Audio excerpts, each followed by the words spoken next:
Hey y'all, so wanted to give you an update on the ellipse. Unfortunately, my friend Richard is a little camera shy, which is a shame because you got to see his, I can't even remember the woman's name now, but he's got a cooking video. And if I ever it's ever possible, I will share it, but I'd have to steal it. That'd be wrong. Okay, so real quick, hope you have your Dramamine because you know my camera work. Let me show you what we got going on. Okay, so this was me one day drawing on the wall to show what I was trying to accomplish with the ellipse. A 10-inch soffit, which would have been cool, ultimately 8 inches of raise to the ceiling. And here you have the sound system that's going to be going in. This will be the sides, this will be the top of the ellipse. And this was the idea of how we should do it. Now there's other ways to do it, definitely, but this is what we came up with. So from that, these are some of the drawings. So this is actually going to be the ellipse, and I'll show you that in a second. And you gotta love this guy, right?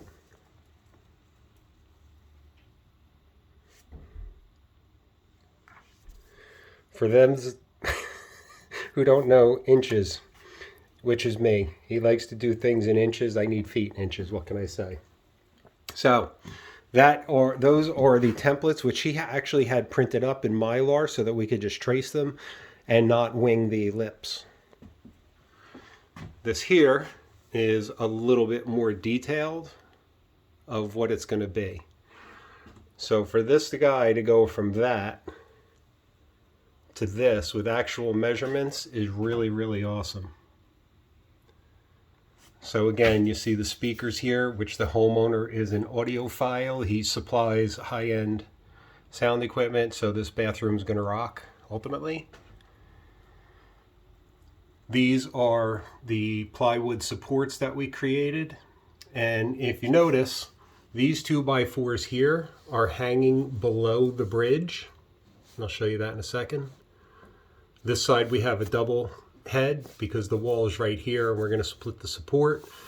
And if you know me by now and you've watching some videos, I don't trust any one thing. This side will have 3, but the bridge will be supporting it.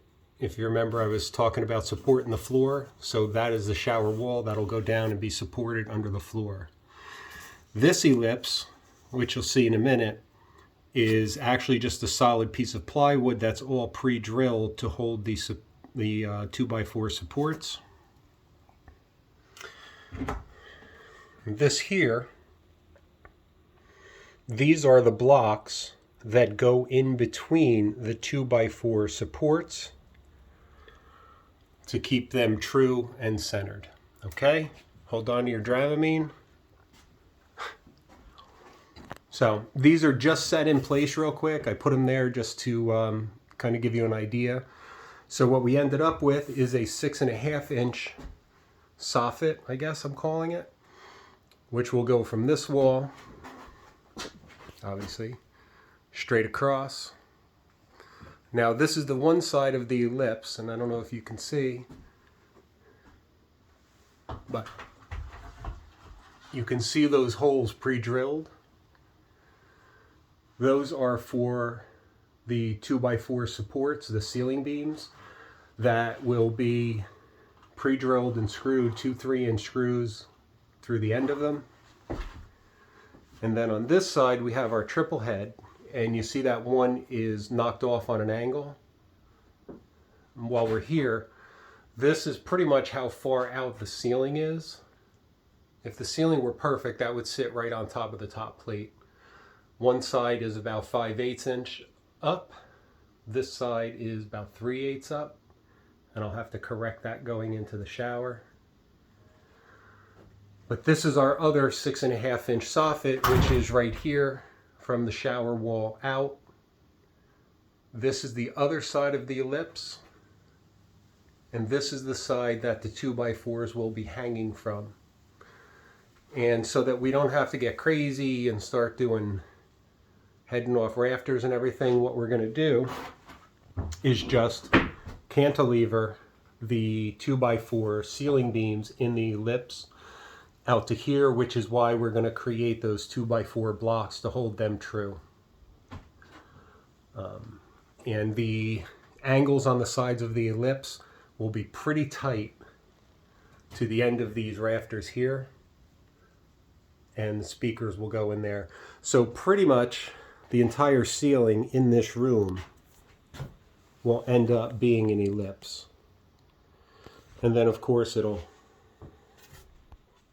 go straight into the rafters, into the shower and toilet area, and that'll be all flat in there. But kind of wanted to give you an idea of what we're dealing with framing, and it's pretty wild no matter how hard you try. And like I said, not to make excuses, it is what it is. My brain is in 50 different places where we're still picking windows because this bunch of glass block is going away, and we're putting an awning window in there. This window here is going away, and we're going to raise it up so that it comes up above the tile line, and it's also going to be a garden window. Which is not your typical bathroom thing, but he's got a lot of privacy, and that's what he wants, and I think that's cool, so we're going to give it to him. But we have some walls, like the outside wall isn't perfect. The room is at a level. So there is, you go on CAD and the lighting there, and you try to figure everything out. You get the best measurements you can. And there's been some mistakes. I made a mistake or two. I had to move this head behind me because ultimately what I was going for, like I said in my last video, we got to get the floor level. We got to get the ceiling level. And I really don't care what the wall is doing behind it, as long as the finished product, everything is parallel and level. With some of the original walls a little bit out of plumb, it threw off even the placement of this ellipse. So just wanted you to see real quick the background, the behind the finished product, the framing and whatnot. And although this video might not be that enlightening, I hope it is. And when you see the finished product, we're going to be pretty psyched about it. So I hope you enjoy. All right. Have a great day. Thanks for tuning in. And if you like it, if it's good for you, please subscribe and hit the notification bell, and you'll see more of this enthralling video. All right. Peace. Bye.